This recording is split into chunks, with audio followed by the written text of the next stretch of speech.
Zombies are a infinitely rebalanced and changing antagonist in Space Station 14. I've done like 4 or 5 of these now, and for whatever reason, zombies seem to be the antagonist that changes the most, either by a few percent or quite a lot. As of right now, all my videos are out of date, so we'll get into it. Before zombies can be, well, made or had or found on the station, I don't know the right word, they must go through the process of an initial infected. There's no way for a zombie to just magically appear. For a zombie to appear, as mentioned, there has to be initial infected. There are 2 ways initial infected appear. On round start, there can be a few initial infected. This is basically the game mode as of right now. There will be zombies eventually.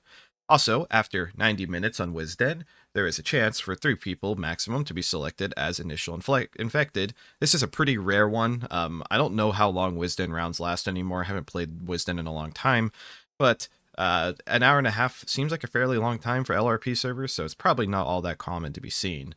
Either way, if you are an initial infected, you'll have this purple skull next to your name.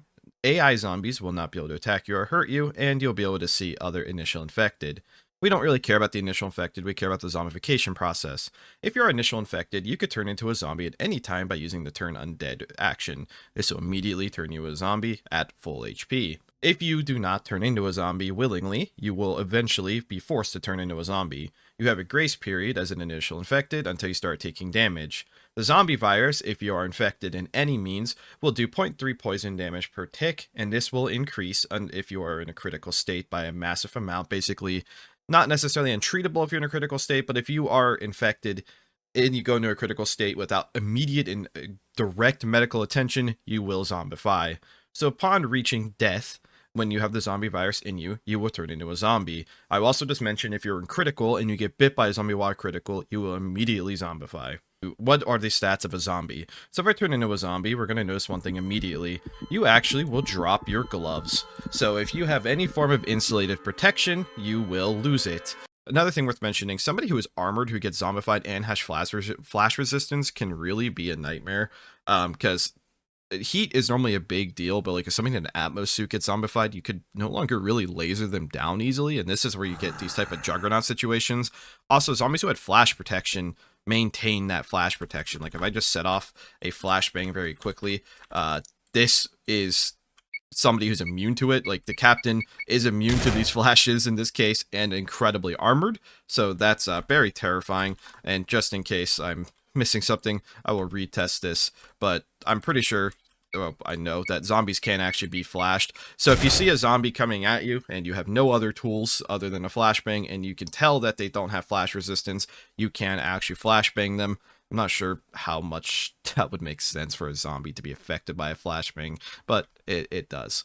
Also, it can appear that items in your hand could still be there in your sprite, but you drop them. You also will drop your headset, meaning you cannot hear or have any form of communication with people. You can still understand people, but you yourself are unable to communicate at all anymore.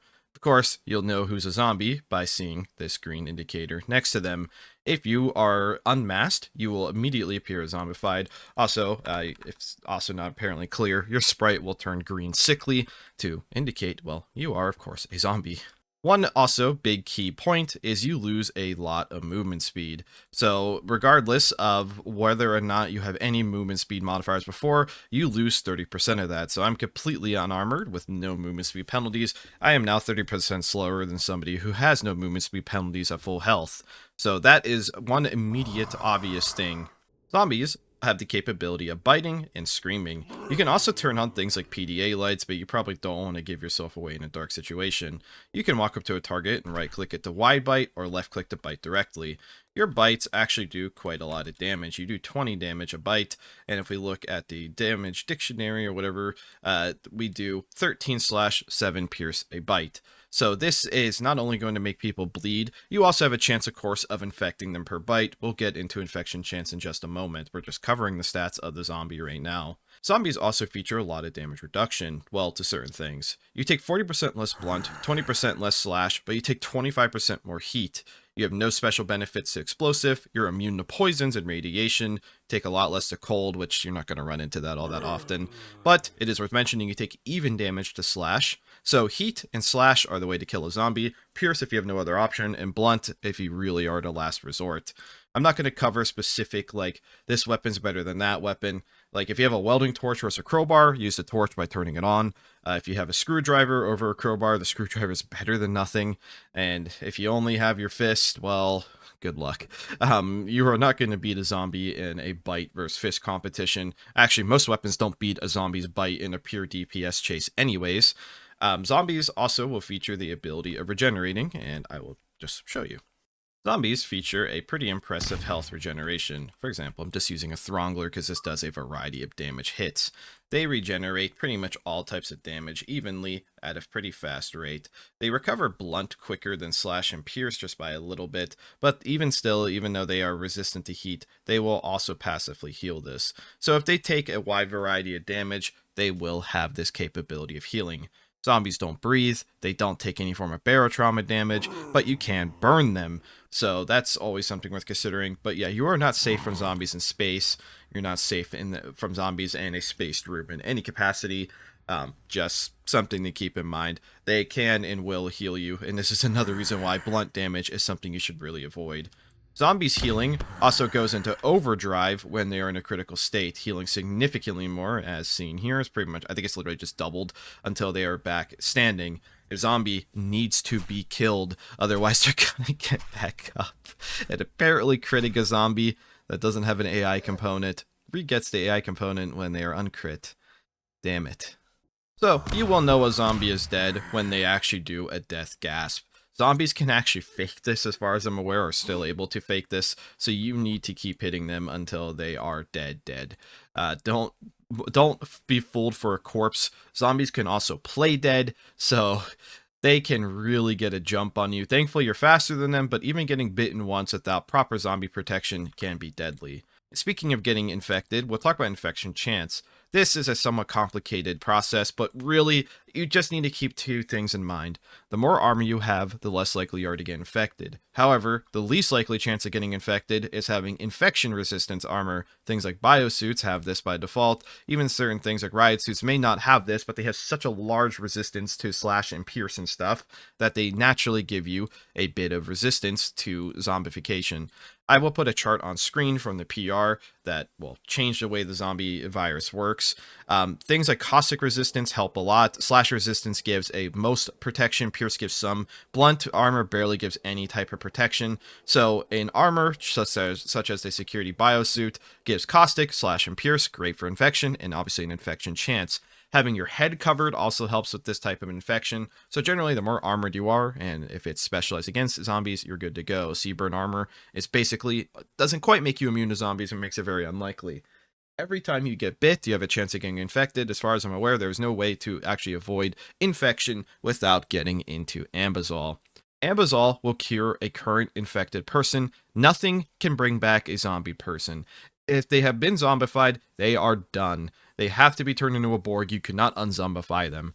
Ambizol cures an active zombie infection. As of right now, I'm actually infected because I've been bit a lot. I can actively see my health going down as well in the corner, and you get pop-up messages, which you've already seen, telling you something feels wrong. So without Ambizol, which cures an ongoing infection when there's 10 use of Ambizol, I need zombie blood, dialylamine, and ammonia to make some Ambizol. So you really need to actually kill a zombie. Didn't take their blood from the floor with a syringe or something, or I think you might even be able to syringe it out of their body directly. Let's find out together. Yeah, it looks like you get zombie blood directly from a corpse as well. You don't have to go looking around for blood puddles on the ground. However, Ambizol Plus is the ultimate desired goal. 5 units of Ambizol Plus will cure any infection and make you completely immune to being infected. This includes even if you're crit on the ground and get bit, it will not reinfect you. This requires Omnizine though, so in a very fast-paced zombie round, Ambizol Plus might be basically impossible to make before the first zombies are born. However, there are times where initial infected take quite a lot of time, or if it's a late round initial infected or infection, Omnizine is most likely acquired in some capacity by Chem, so Ambizol Plus is the ultimate goal. So, I am now very close to being turned into a zombie naturally.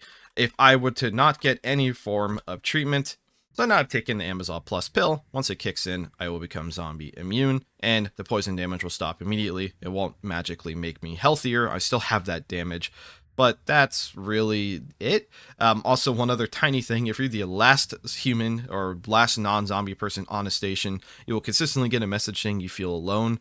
I don't know if I've ever seen just one person live. There's normally a few people who jump out into space and are not going to ever be killed. Once the round ends, there will be a pop-up screen of how many percentage of the people in the station were infected. Otherwise, though, I think that's really everything you need to know. Don't get bit. If you do get bit, there are tactics such as, like, you can set up electric grills because the zombies can't do anything about it. They will bite it and get electrocuted. And one final thing that I forgot to mention: you actually can pry doors as a zombie. I know it can be hard to chew through things. Chewing through doors is actually not all that difficult either, so that is an option. But you could pry open doors. You could pry unpowered doors, but even this one is powered. Yes, you actually can pry bolted doors. This takes a pretty damn long time, but if you get bolted into a room by the AI, they can only stop you for so long. Other than that, though, I feel like that's really it for zombies. They're not that complicated of an antagonist. Infection chance change a little bit, but not in a way that's unreasonable. Armor, good. No armor, bad. Don't get bit. If you're a zombie, bite. Zombies can't team damage each other, by the way, so you should just wide swing or wide bite, I don't know, through your teammates. And I feel like that's really it. If I go more in depth, that's going to get out of date, and I just spent more of my time going around in circles. Anyways, thank you for watching.